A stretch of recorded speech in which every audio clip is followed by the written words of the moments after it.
live at 7. Beautiful skies, warm weather, and late sunsets are on the horizon. Spring and outdoor activities are on the way. Matt Coloma takes us to the Siena College Quad to show us how this affects students. Plus, brush fires across New York State are at a peak right now. Open burning is being cracked down on, and Governor Hochul has announced a state of emergency. And after 22 days, the prison strike has finally come to an end. While some are returning to work, thousands are now without jobs. And Albany's annual St. Patrick's Day celebrations are just around the corner. The event information you need to know. And as Mr. Siena is around the corner, tickets have finally gone up for sale. Where you can buy a ticket, SCTV Live at 7 begins right now.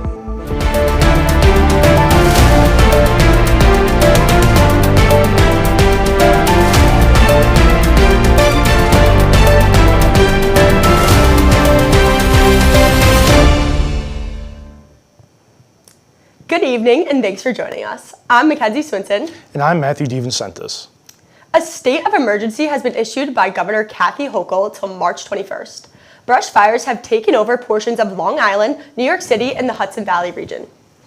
Local officials say the fire started in Manorville after someone made s'mores and a piece of ember flew and caught fire. As of now, 100% of Long Island has been contained and 600 acres of land has burned in places such as West Hampton and Eastport. No homes were affected, and that's a large part in due to all the firefighters. These are all volunteers that showed up. It's also due to the fact that we have water mains in the area and we maintain our hydrants. Unlike some in the West, we maintain them. Dry conditions in New York State still hold a threat for brush fires. Siena College has some beautiful weather to start the week. For more, SCTV's own Matt Coloma takes us out to the quad. After a blistering cold winter that featured blustery winds and icy roads, Siena College students received a pleasant surprise upon their return from spring break. Warm weather and sunshine. I'm out in the quad in the heart of Siena's campus where students are making the most of the pleasant day. It is so beautiful out. Thank God. I'm so excited for the sun to be shining and the snow to be gone and melted. It's really bringing me back to life a little bit here. Temperatures have reached 67 degrees this week in Loudonville, a temperature that almost matches the record high 70 degrees recorded in 1970. And with weather like this, it's no wonder why students are out here soaking up the sun. No, I came down from Florida, so I'm used to nice warm weather, and when I came here, it was freezing. And I think we all don't like that cold, but waking up this morning, it was beautiful. I couldn't believe it at first, and I look at my phone, and I'm still in disbelief. Spring is always my favorite time at Siena anyway. The tables are set up outside, it's warm, people are hanging out on the quad. It just brings the community back out after being a harsh winter, so I need spring to come quickly, so I'm glad that it's starting today and I kind of get a little feel for it. I've got like my spring drinks out and everything. It's going to be a super fun time. Students are certainly taking advantage of those tables, using them to hit the books or simply catch up with friends. And with spring just around the corner, Siena College gets a sneak peek of what's to come. Reporting from the quad, I'm Matthew Coloma. Matt, Mackenzie, back to you. Albany is hosting a St. Patrick's Day parade on Saturday, March 15th. This is an annual tradition that brings in hundreds of spectators to the capital city. The parade starts at 2 p.m. at Lexington and Central in Albany. The parade will feature the Albany AOH, South End Irish, and many more. If you wish to know more, you can find information at albany.com for updates on road closures. Do you know how to properly pour your alcohol? On Tuesday, CA Lexi hosted an event in Snyder Hall which taught students how to accurately measure the alcohol they are consuming. Students who attended got a chance to enter into a raffle for some Siena merchandise. Governor Kathy Hochul announced that landmarks across the state will be lit purple in honor of Women's History Month. The governor is committed to fighting for women's rights and gender equality in New York State. She also prioritized the women's budget, which includes $50 million in investments to support abortion access and protect abortion providers. On Monday, an executive order was signed by Governor Kathy Hochul that terminated more than 2,000 corrections officers. The order required the Department of Corrections and Community Supervision to report officers who participated in a statewide prison strike that lasted 22 days. New York National Guard members were prompted to take the spots of those officers. It is time to turn the page. We'll start with a high-energy recruitment campaign, moving forward with a clear focus on stabilizing and resuming operations while ensuring safety and security in our facilities. In addition to the removal of the officers, they will also not be allowed to work for New York State ever again. With spring on its way, Adirondack beekeepers have reported a loss in beehives, a surplus of bee deaths, and many are concerned about what risks could come from this. The winter months can be hard for a bee colony's survival, but usually this can be managed. Beekeepers in the Adirondacks say that after this year, it will take about 2 to 3 years to fully recover from these hives' losses. Coming up in just a little bit, SCTV's Dan Layton will sit down with the beekeeper and former Siena student Ilan Marticello to talk further about this crisis. The Mr. Siena button sale that was meant to be held on Monday was canceled. The event was supposed to take place at 12:30 in the SSU to raise money for Habitat for Humanity. The sale will now take place on Tuesday, March 25th at the same time and location. Also, tickets are now on sale for Mr. Siena. You can buy your tickets at mrsiena.lotus.com, and all proceeds go to Habitat for Humanity. With Siena Fest right around the corner, the Student Events Board is looking for a talented opener for the show. The annual Musical Mayhem event takes place on Thursday, March 27th at 8 p.m. in the SSU. So, if you want to show off your musical skills, make sure your application is submitted by March 14th. The graduation showcase was held at noon today for 2025 graduates. Purchasing your regalia was part of this event, but don't worry if you missed it. They're still on sale through April 14th, and be sure to keep up to date with graduation events at the Graduate Program Events page. If you have any questions, email graduateadmissions@siena.edu. Yesterday, the Gay Straight Alliance held an event to celebrate March Madness. The event saw students creating brackets based on random topics such as movies and chip flavors. Then as a group voted on what topics should make it into the next round, attendees were also welcome to grab a slice of pizza.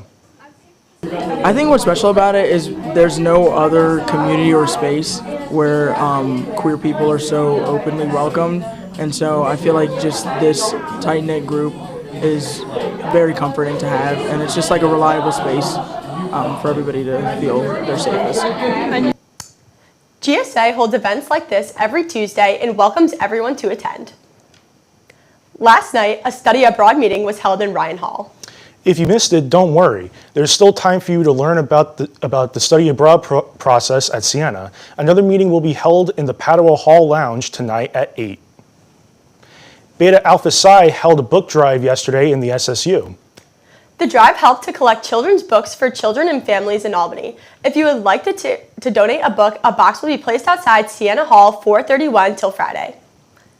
Still to come, SCTV's Dan Layton sits down with bee expert Ilan Marticello. Plus, Siena men's basketball takes a trip to Atlantic City for the MAC tournament. See how they fared against Ryder. And here's a look at the closing numbers from Wall Street stocks. Stocks closed mixed Wednesday with the S&P 500 and NASDAQ showing improvements. The Dow fell more than 80 points.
back. I'm Dan Layton. With the recent surge of bee deaths in the Adirondacks, many beekeepers are witnessing something that they have not seen in over 9 years. Today we are joined by beekeeper and former Siena student Ilan Martuscello. Ilan, thank you for joining us. How's it going? It's going very well. Not too good for the bees, but not too well. So just to get it started, what made you want to become a beekeeper? Because I feel like it's just such like an odd profession. Yeah. You don't really know people that do this. I'm close with a family that runs a farm. It's Rulison Honey Farm, and I was just drawn to working outside, being kind of in nature, enjoying the sun. It's nice. So let's get started with the stuff in the Adirondacks. What factors are contributing to this recent death surge that we've seen? The major factors that we can trace are the varroa mites. They're basically like to ticks, ticks to humans. The mites are to bees. They don't kill them directly, but they'll spread viruses to them that can devastate a colony. And recent chemical use and herbicides. That's very interesting. How has the change of weather, spring is around the corner, how has that really affected these bee colonies? The weather isn't a major factor in the bee health, but heavy rain or drought can be a factor depending on time of year on the yield of honey. What steps are beekeepers taking to prevent these deaths? Well, we monitor the bees' health, all the colonies, continuously, making sure they have everything they need in order to survive.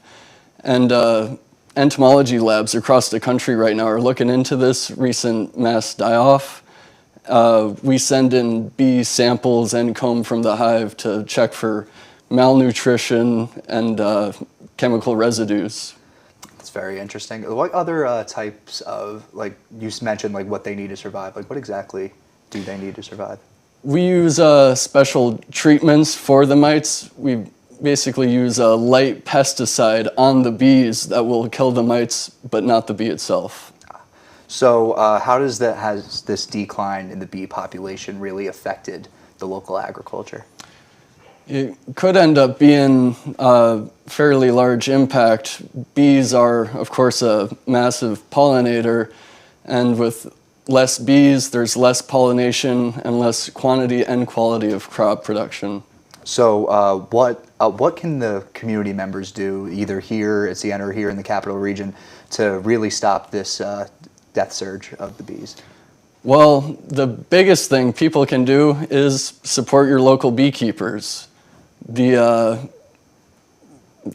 really the largest thing. I mean, that and leaving your lawns, let it grow a little longer, let the dandelions grow, keep them for a while. That's about it. Yeah. Well, Ilan, we thank you for coming on, really informing us about these recent deaths of the bees. No problem. My pleasure. Yeah. If you want to watch the full interview after the show, you'll be able to find it on the Siena College Communications page YouTube channel. You can also find the interview on the SCTV Instagram page at sienacollege.tv. Make sure you follow and subscribe while you're there. Coming up next, when we come back, the University of Albany is doing their part in protecting the environment. Plus, a porch pirate is on the loose in Colony. What police are saying about the thief. Stay with us.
Welcome back. Police in Colony are saying there is a porch pirate on the loose. Take a look at this Nest camera video. Police say this man walked up to a house on Old Loudon Road near Price Chopper. The video shows a man walking up, nabbing 2 packages that don't belong to him and walking off. Police say if you had packages stolen from your house or have any video of this suspect, call the Colony Police Detective's office at the number you see on your screen. A Palatine Bridge man has been taken into custody after he was seen possessing a firearm. 89-year-old David Chachi was arrested last Wednesday morning after state police responded to a report of a man carrying a gun in the village of Palatine Bridge. Chachi was charged with menacing in the 2nd degree and criminal possession of a weapon in the 4th degree at the town's court. As of now, police investigation into the incident is still ongoing. The Saratoga County Sheriff's Office is holding a dinner on Monday, March 24th from 6 to 9 p.m. to raise benefits for the New York State Sheriff's Summer Camp. The dinner costs $100 a person, but if you would like to register or make a donation, visit sheriffsinstitute.org and click on Make a Donation or call Carrie Cronick at 518-434-9001, extension 117. UAlbany is looking towards a greener future. On Monday, the university announced that they will be starting a $30 million decarbonization project. Gas boilers will be shut down the summer months, which would reduce the campus fossil fuel waste. This is just one step of the SUNY College's push to decarbonize New York State. With President Trump's recent tariffs on Canada and Mexico, some New Yorkers have been faced with price hikes on their electric bill. Governor Kathy Hochul just issued a statement in response saying, quote, President Trump's trade war is already sending the financial markets into a tailspin and the tanking 401k accounts of middle-class New Yorkers. He's injecting pointless uncertainty into our economy and refusing to rule out a recession. It's time for President Trump to rescind the tariffs and put our economy back on stable footing.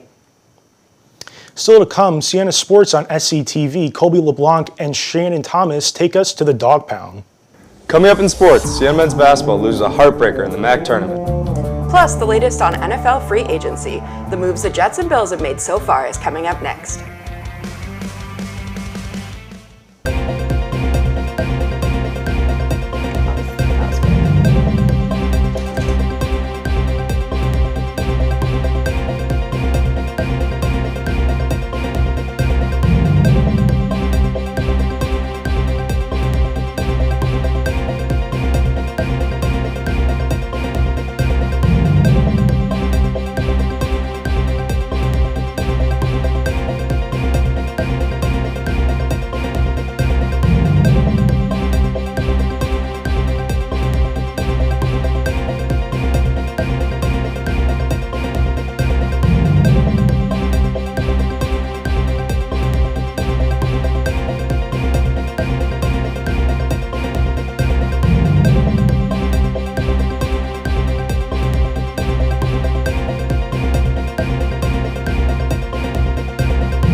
Welcome to the Dog Pound. My name is Colby. And my name is Shan, and today we will be bringing you the latest sports updates from the Capital Region. Siena men's basketball looked to keep their season alive last night as MAC tournament play began. The 9th-seeded Saints were looking to avenge their regular season loss to the 8th-seeded Rider Bronx, but fell short. Justice Schultz carried the brunt of the scoring for Siena, tallying 19 points. This was not enough, however, as 4 of the starting 5 for Rider scored in double digits to move past the Saints 78-76. On the upside for the Saints, first-year player Gavin Doty notched a first-team All-Rookie selection, while Justice Schultz earned a second-team All-MAC selection. A national search is underway to find the new head coach for RPI's hockey team. RPI announced the news effective immediately that head coach Dave Smith will not be returning to coach the program. Smith was with the team for 8 years and had 2 years left in a contract extension that he had previously signed in 2022. With more Capital District basketball, the U-Albany women's team makes a push to the American East Championship game. Facing off against Maine on Monday night, the Great Danes looked to graduate guard Jessica Tomasetti as she led the charge in scoring all 9 of her points in the third quarter to give U-Albany their first lead of the game. U-Albany will face off against second-seeded Vermont on Friday at 5. In pro hockey news, Aaron Ekblad of the Florida Panthers has been suspended for 20 games without pay.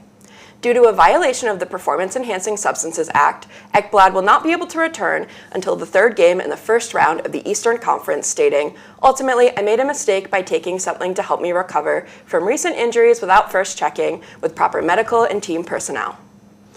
On to the NFL now, where the free agency period has begun, and stars from all across the league will have a different look to them next season. The Jets are moving on from quarterback Aaron Rodgers after a rough 2 seasons with the team. They look to Justin Fields to fill that void. Fields was signed to a 2-year, $40 million contract.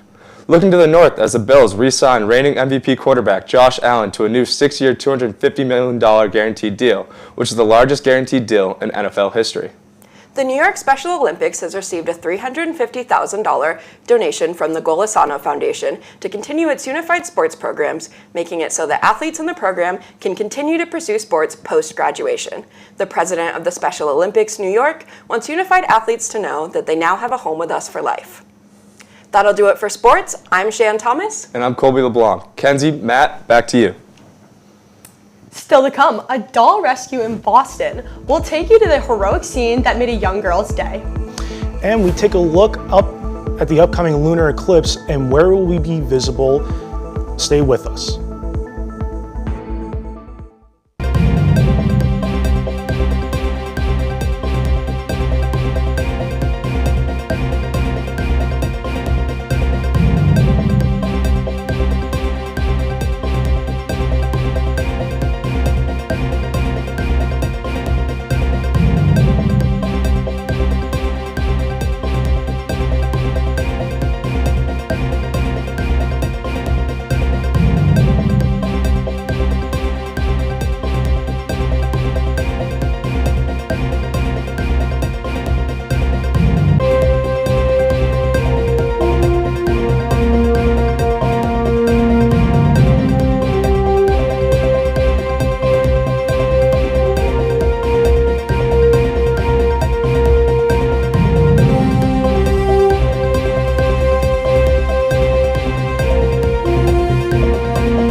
A stuffed animal went on the ride of a lifetime in Boston this past week. Mary Saldana takes us to the Boston Aquarium for a mission that saved a little girl's favorite toy. 2-year-old Madeline doesn't go anywhere without Baby. That includes the New England Aquarium earlier this week. So imagine Dad Eric Dahl's distress when on his watch, Baby accidentally went kerplunk into the aquarium's Great Ocean tank. So I was holding her over to see the turtles, and that's when I realized she was holding Baby.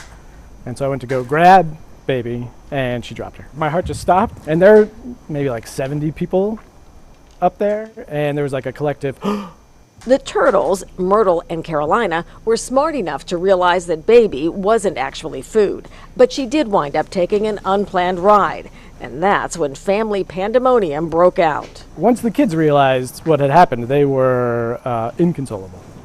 Just inconsolable. They were so loud, screaming, crying, both of them. Well, Eric tried to calm the kids down. What he didn't know was that the aquarium team had already sprung into action. This was hardly their first turtle tank rescue. Somebody actually dropped their wedding ring into the tank a couple years ago. Meet Dan Denaro. He and the tank divers are old pros. Carolina was just going on her merry way, and it just so happened to be in the direction of the dive platform where we were able to get the doll back. So we just reached on down and grabbed it, and then we have some disinfecting stuff in the back of the house that we left it in to soak for about an hour. Honestly, that doll was cleaner after we were done with it before it hit the water. The dolls of Hopkinton could not be more grateful. They fished it out, they sanitized it, and they came over and gave it to Madeline, and she was ecstatic. Hi, baby. It's always amazing to see those smiles at the end of it. At the New England Aquarium, I'm Mary Saladna, WCVB News Center 5. A total lunar eclipse will turn the moon red this Thursday night into Friday morning. This year's lunar eclipse will be viewable from North and South America, as well as parts of Africa and Europe. Lunar and solar eclipses happen every 4 to 7 years, according to NASA. The last total lunar eclipse was seen in 2022, while a partial eclipse was seen last September. If you want to take a look at the eclipse, it will be viewable at around 2:26 a.m. Eastern Time on Friday morning. What do you think about that doll? What if you lost your baby doll or your baby blanket that you still had? I remember ripping open a stuffed animal of mine when I was about 5 years old, and it was not a good experience, so I can feel her pain a little bit. At least she got hers back. Yeah, she did. What about you? I would be a little upset, but yeah. I still hang tight onto mine, so that's all I know. And that will do it for SCTV Live at 7. Follow us on Instagram at sienacollege.tv, or you can find us here on the Siena College Communications Program YouTube channel. Have a great night.